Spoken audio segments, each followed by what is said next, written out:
You have a fire in the deli. Fire Control Battalion 2, stand by for dispatch.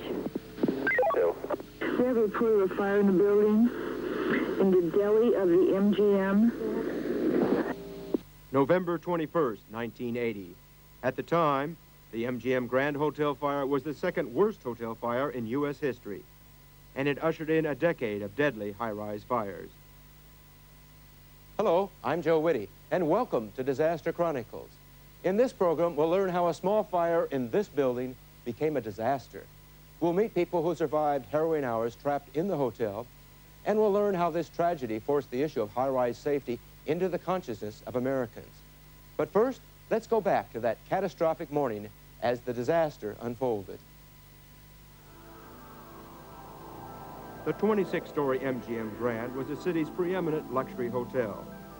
It included a famous showroom, huge casino, fancy shops, and restaurants. The hotel was crowded when a small fire began in the MGM snack shop called the Deli. Shortly after 7 in the morning, the fire call came in at the station directly across the street from the hotel. The fire captain was Rex Smith. When we reached halfway across the casino, we were met by flame which was rolling down from the ceiling and progressed down toward the floor as it was coming toward us. Flames filled the deli, and soon a fireball was moving through the casino.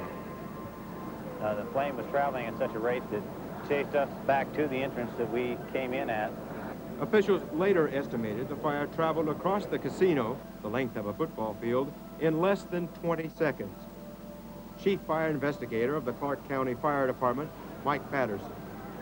And we had what we call a backdraft situation, which is a fresh induction of oxygen, causing, a lot of people would liken it to an explosion, but it's the ignition of all the superheated gases. Had it been later in the day, the area likely would have been jammed with gamblers. At this point, smoke rising from the MGM could be seen from miles around, and firefighters were rushing toward the MGM from all over the Las Vegas area. Police requested assistance from all available helicopters to help in the evacuation. Many of the 7,000 guests were asleep in their rooms, and ironically were the last in Las Vegas to know of the inferno raging below. There was no warning. We didn't hear anybody yelling anything. There was no sound. There was no, aside from fire engines, which we figured were going somewhere else. And there were no sprinklers, you know, smoke.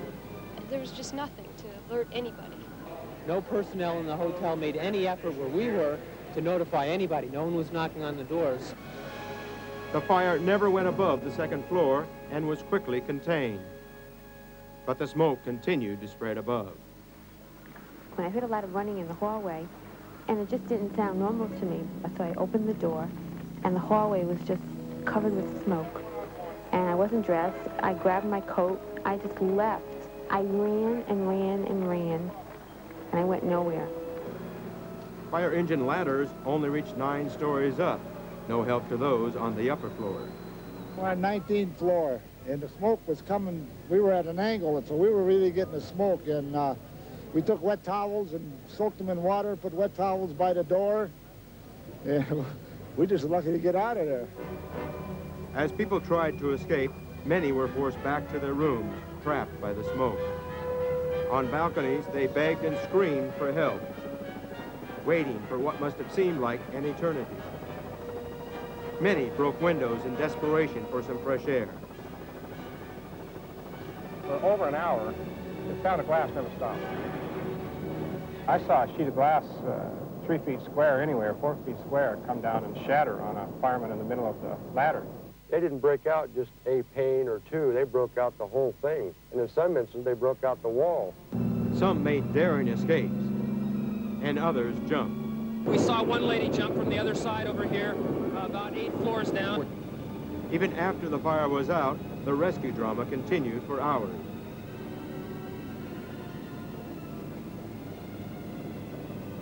When I got to the ladder, it tilted and broke, and the firemen pulled me back. And so we waited a while, and so this man had a heart attack in the room. And then we had to get the fireman and 4 others. We went on up the stairs, and got on the roof and came on down in the helicopter. Construction workers building in addition to the hotel joined in the rescue effort. See, this one woman just had a short fur coat on, had her one leg out the window, ready to jump out the window. I figured we had to get her first, and we brought her down the scaffold first.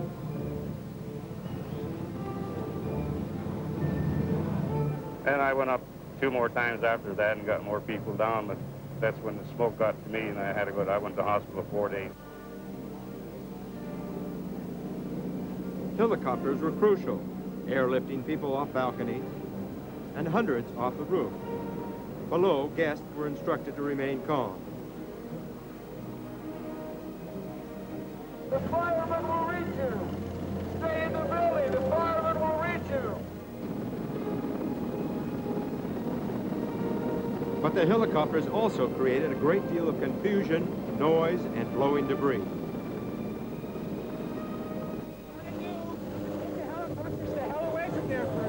Get somebody on that roof with the megaphone and tell those people what to do. They can't hear anything. For some, feelings of helplessness and danger turned to anger.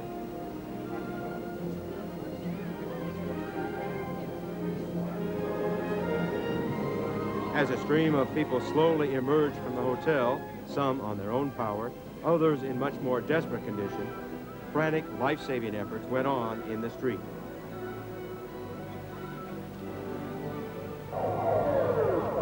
Area hospitals quickly became overwhelmed with people suffering from smoke inhalation.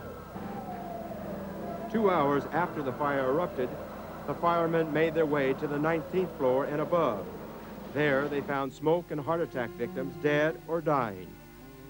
And one room at a time, one body at a time, the scope of the tragedy began to unfold. A priest later made his way up through the hotel, blessing bodies. And there were several rather tender scenes. One particularly I remember was the waiter had just delivered breakfast, and he was there beside his tray, and one wife was with her husband with their arms intertwined. It was very sad. In the end, 85 people were dead, about 700 injured. How could this have happened? How could so many people have died? The grand opening of the MGM in 1973 was like a Hollywood premiere, a star-studded night with Jane Powell, Fred McMurray, and Barbara Eden on hand. But when it was constructed, an old 1970 fire code law did not require buildings of this type to have sprinklers and warning devices. Some areas of the MGM did have sprinklers, which worked well. However, most of the hotel had none. And when the codes were revised in 1978, the MGM owners were not legally obligated to bring the hotel up to date. So by 1980, the MGM, like most Las Vegas hotels, didn't meet fire standards of the day. We have no enforcement power over. We have suggestive powers over. We have recommendation powers. But, you know, to actually, to accomplish what we want to accomplish, we don't have the authority. This is what the casino looked like after the fire, where the heat was so intense it melted the slot machines.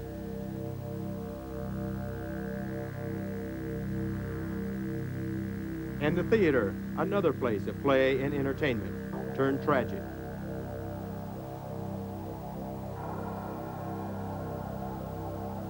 This is what was left of the front entrance canopy.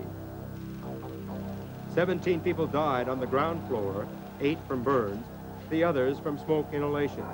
Fire investigator Mike Patterson. If there had been sprinklers in there, we'd have had some water damage pour down in that deli area, and that would have been it. That would have been it. That's as far as it would have gone. I feel personally that all we would have been doing at this particular hotel was vacuuming up water rather than putting out fire. For many on the upper floors, death came when they smashed windows. Again, fire investigator Mike Patterson. In quite a few instances, we found that a lot of the smoke was coming in outside the exterior of the building. Yes, up the exterior of the building. When they broke the windows out, some of the victims we found in the rooms were overcome by smoke from the windows that was let through from the outside, yes. The source of the fire was traced here to the pantry, where the blaze started as a small electrical fire, a fire that may have smoldered for hours before becoming a full-fledged inferno. Feeding on combustible contents and interior finishes, the fire spread quickly. Once it reached the casino, An array of gambling equipment, mirrored plastic ceilings, and decorative trim fueled the flames and created the poisonous smoke. The hotel did not have smoke detectors, and the fire alarm's manual system failed. The smoke spread through stairways, elevator shafts, corridors, and the ventilation equipment. The high-rise towers acted like giant chimneys. Tourism is the lifeblood of Nevada, and residents were in a state of shock. Nevada Governor Robert List. It's just a burned out devastation, and it turns your stomach. The governor set up a special fire safety commission to discuss strengthening fire safety codes. Completely off of the property, gentlemen. Tensions were high. The pressure was on the hotel's owners to come up with answers. Just days after the fire, a controversy erupted. Owners of the MGM Grand were told even before the hotel was built that plans for fire safety should be improved. Sunday, the hotel's top management denied that, but this man, Las Vegas fire captain Carl Lowe, told NBC News he recommended improvements in 1972 during a meeting with the architects of the hotel. We went ahead and made recommendations, whether it be verbal with those architects sitting with us at the table or in writing. Why do you suppose the hotel didn't change? I have no idea. Why wasn't this done? I never heard of his request. The MGM fire became a unique disaster in legal terms. Hundreds of lawyers descended on Las Vegas, resulting in many multi-million-dollar personal injury claims, counterclaims, cross-claims, and defenses. Many of the cases were consolidated into what was, at the time, the first, largest, and most complex mass disaster lawsuit in history. MGM and over 80 product manufacturers and suppliers were sued. Eventually, over 1,000 claims were settled for a total of $223 million. Investigations and controversy continued. And then, less than 3 months after the MGM fire, the unthinkable happened, right in Las Vegas. Another fire, this one in the Hilton, the country's largest hotel, which was in the process of installing sprinklers. 8 people died. Unlike the MGM, this fire was set by an arsonist, but like the MGM, smoke detectors and sprinklers were absent. State officials were now in a hurry to take swift and decisive action. Soon thereafter, the Nevada legislature passed one of the toughest fire safety laws in the country. Sprinklers would be required in all hotels, old and new. 8 months after the MGM fire, the hotel reopened. $50 million was spent installing new equipment, including a state-of-the-art computer system, sprinklers throughout the hotel, and a new venting system designed to purge smoke from the hotel in minutes. Still, there is no uniform fire code for the nation, no federal codes for hotels and motels, no mandatory smoke detectors or sprinklers for high-rise buildings. And some owners are reluctant to pay the high cost of installing this equipment on their own. How bad is the situation? Well, the United States has the worst fire fatality rate in the industrial world. The MGM and Hilton fires were the first in a series of catastrophic high-rise fires, including the 1986 DuPont Hotel fire in San Juan, Puerto Rico. That fire killed 97 people. The first Interstate Bank building in Los Angeles. The 89 Peachtree building fire in Atlanta, which killed 5 persons.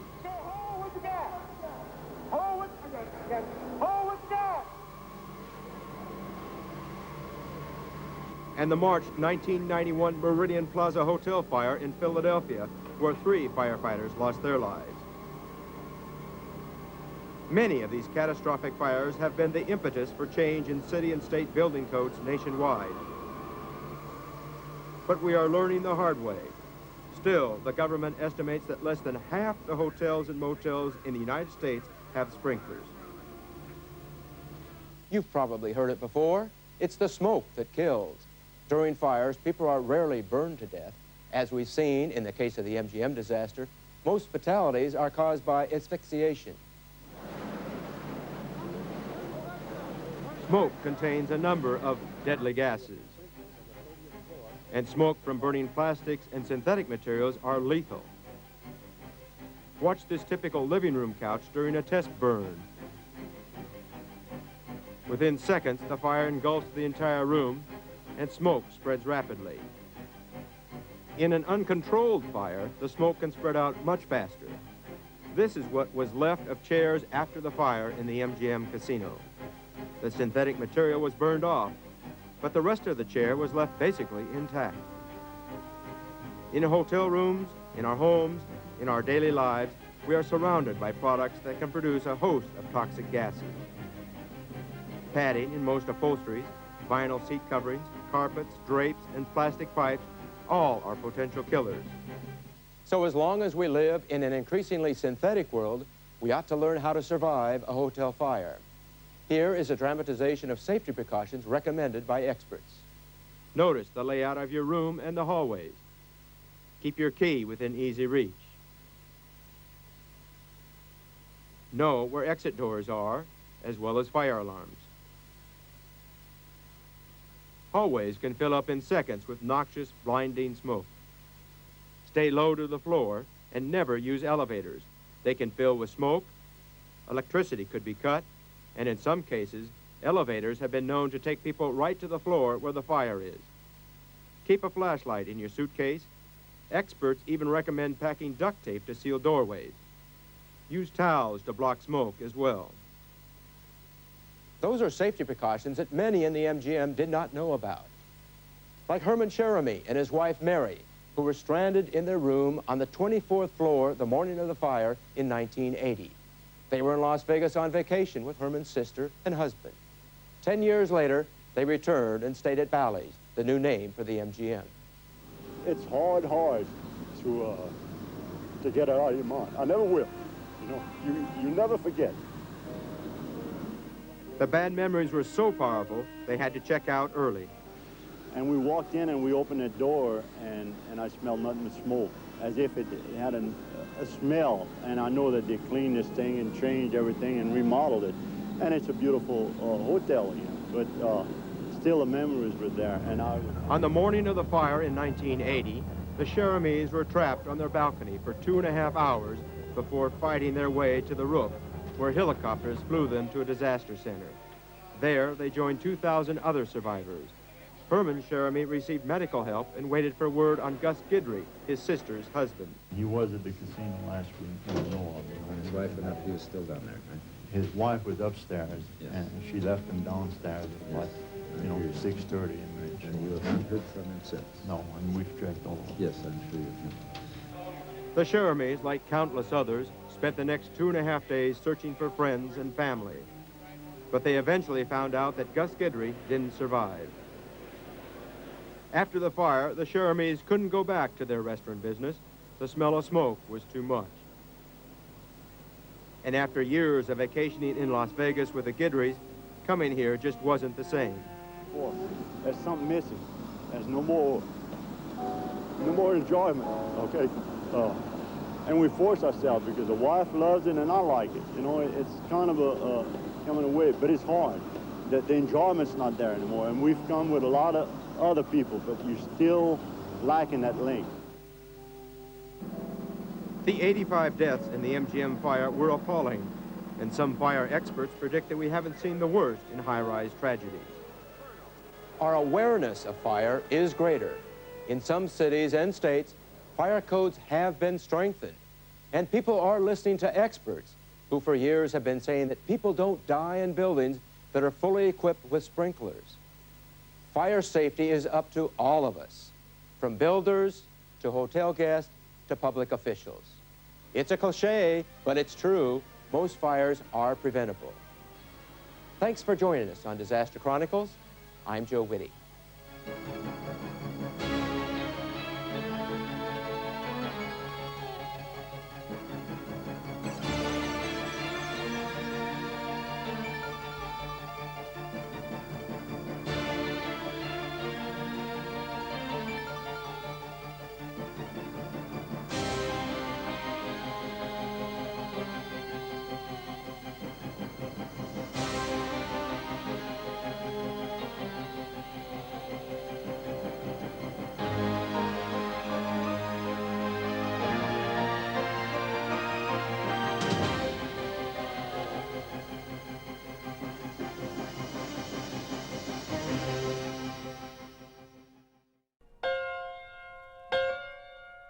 Click on our logo to subscribe to the Dean Martin Association's official YouTube channel.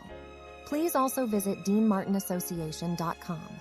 Why not also subscribe to our podcast on Spotify? Search the Dean Martin Association podcast.